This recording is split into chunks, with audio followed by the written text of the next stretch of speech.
दोस्तों आज के वीडियो में डिस्कस करेंगे कि यूएस एम्बेसी से क्या क्या अपडेट है। दोस्तों हालांकि मैं यूजुअली टाइम देते रहता हूं, लेकिन आज डेडिकेटेड वीडियो बनाया हूं यूएस एम्बेसी के अपडेट के बारे में दोस्तों, क्योंकि आपको भी पता है कुछ ऐसे अपडेट आए हैं कि कुछ अच्छे भी है कुछ अच्छे भी नहीं है। दोस्तों आपको याद होगा कि लास्ट ईयर यूएस वीज़ा का जो B1 B2 वीज़ा का फीस है $160 से ऊपर करके $185 बना दिया, यानी कि $25 बढ़ा दिया।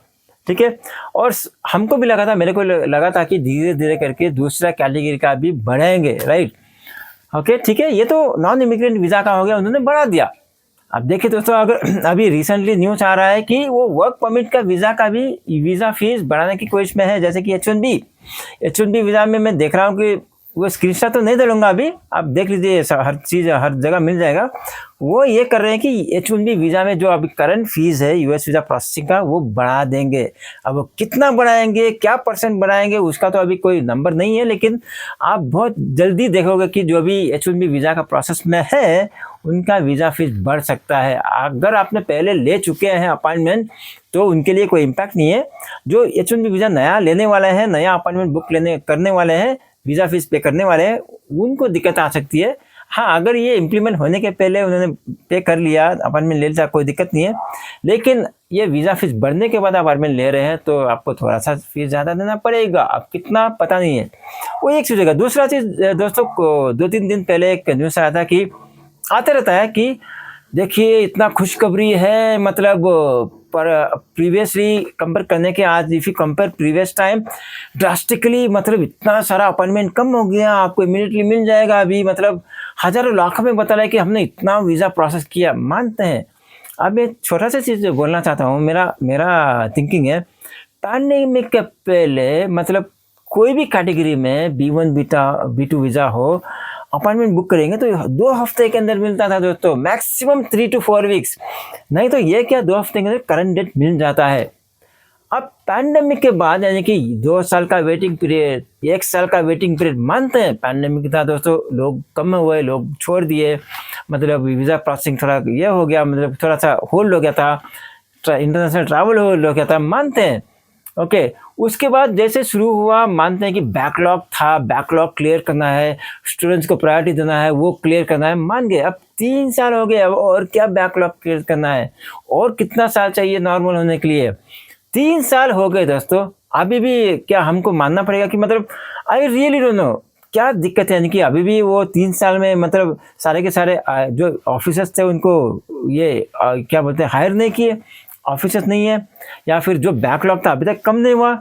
नहीं, मुझे तो नहीं लगता। अगर मेरा राय है कि अब तक 3 साल तो अच्छा खासा पीरियड है, जो भी बैकलॉग था अब तक क्लियर हो जाना चाहिए था, और जो वीज़ा ऑफिसर्स कम थे यानी कि वो छोड़ के चले गए थे या फिर डिसकंटिन्यू कर देते, अब तक तो ऑफिसर को लेके ट्रेनिंग देके मतलब ख़त्म हो जाना चाहिए। They should be ready. वो उसमें 6 महीने से ज़्यादा नहीं चाहिए किसी को भी नया हायर करके ट्रेनिंग देने के लिए, मैक्सिमम 1 ईयर। ठीक है, अभी या तो टेक्निकल ये एक रीज़न है कि ये जो CJ पोर्टल आया नया वाला, उसमें ज़्यादा से बहुत सारा प्रॉब्लम है, ना कोई रिस्पांस आता है। लेकिन अच्छी बात है कि मेरे को सुनने में आ रहा है, लोग बोल रहे हैं कि सर हमको रिस्पांस आ रहा है। 10 में से 3 लोग बोल रहे हैं, 2 लोग 10 में से 3 में नहीं, 10 में से 8 लोग बोल रहे हैं कि सर कोई रिस्पांस नहीं आ रहा है, हमारा इश्यू है, हमारा जो क्वेश्चन पूछा। 10 में से 2 लोग बोल रहे हैं कि सर हमको रिस्पांस आ रहा है, हमको सोल्यूशन मिल गया। और एक बहुत सारा अच्छी चीज़ है कि जब CJ पोर्टल में जाओगे, वहाँ पे एक बहुत अच्छा मिला कि चैट ऑप्शन भी उन्होंने शुरू कर दिया। आप डायरेक्टली चैट कर सकते हो सकता है कि कभी आप चैट ऑनलाइन कोई यानी कि जो कस्टमर सर्विस है मिले, कभी ना मिले, लेकिन ज़्यादा टाइम पे मिल जाता है। हालांकि ईमेल भी कर सकते हैं, ईमेल से कभी जवाब आता है कभी नहीं आता है। आप डायरेक्टली कॉल भी कर सकते हैं, कभी कॉल पे आपको सोल्यूशन मिलता है, कभी नहीं मिलता है, कभी कभी कॉल लगता नहीं है। और CJ पोर्टल के अंदर ही जाके आप टिकट भी रेज कर सकते हैं कर सकते हैं। और आई रियली नो, किसी से मैं सुना नहीं कि टिकट के ज़रिए रिजल्ट हुआ है, सुना नहीं है। यही सुना कि सर टिकट रेज कर दिया, या तो रिस्पॉन्स नहीं आया या तो ऑटोमेटिकली क्लोज कर दिया, ये बोल के कि रिजॉल्व। ईमेल भी कभी कभी क्या आता है कि रिजॉल्व बोल के सॉल्व होता है, लेकिन ये सोल्यूशन नहीं मिलता।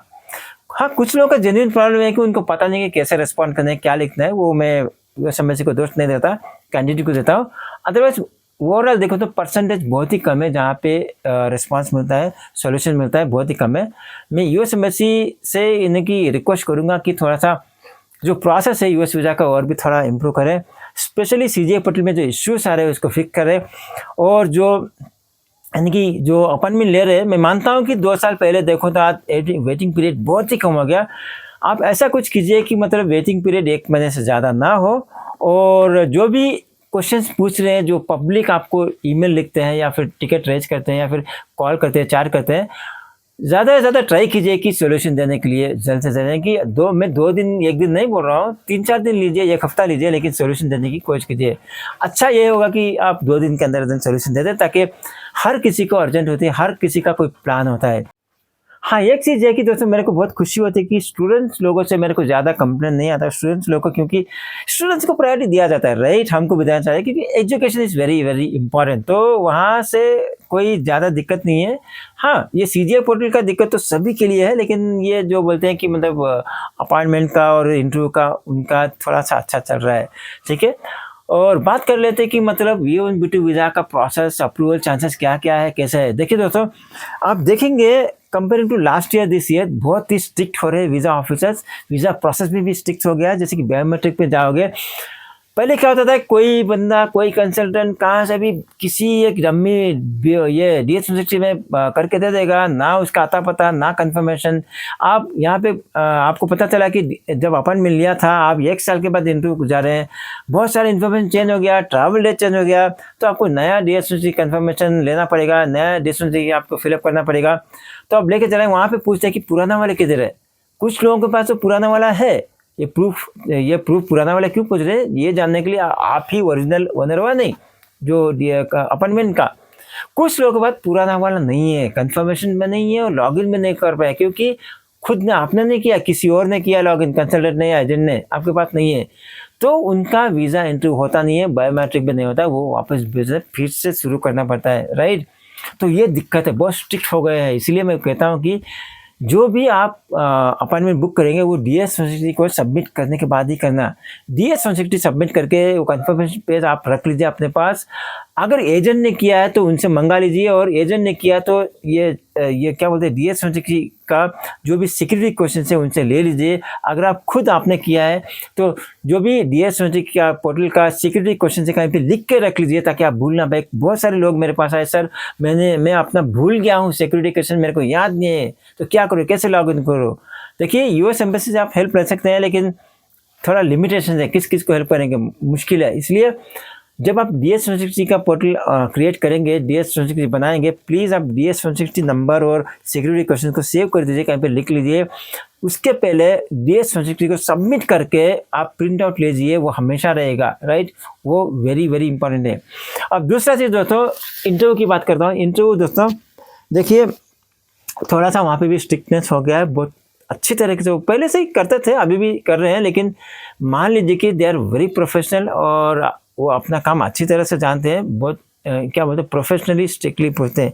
इसीलिए आपको अच्छी तरह से, यानी कि डॉक्यूमेंट्स सबके सब लेके जाना पड़ेगा। कुछ केसेस में देखा हूँ कि कुछ इन्विटेशन लेटर या कोई डॉक्यूमेंट पूछे, उनके पास नहीं था, उस केस में भी उन्होंने रिजेक्ट कर दिया था। इसलिए कोशिश करना कि पूरे के पूरे कंप्लीट डॉक्यूमेंटेशन लेके जाना पड़ेगा आपके केस के लिए। B1B2 वीज़ा के जो भी आप बिजनेस विजिट के लिए जा रहे हैं या फिर किसी से मिलने के लिए जा रहे हैं, तो सारे के सारे डॉक्यूमेंट लेके जाइए, राइट?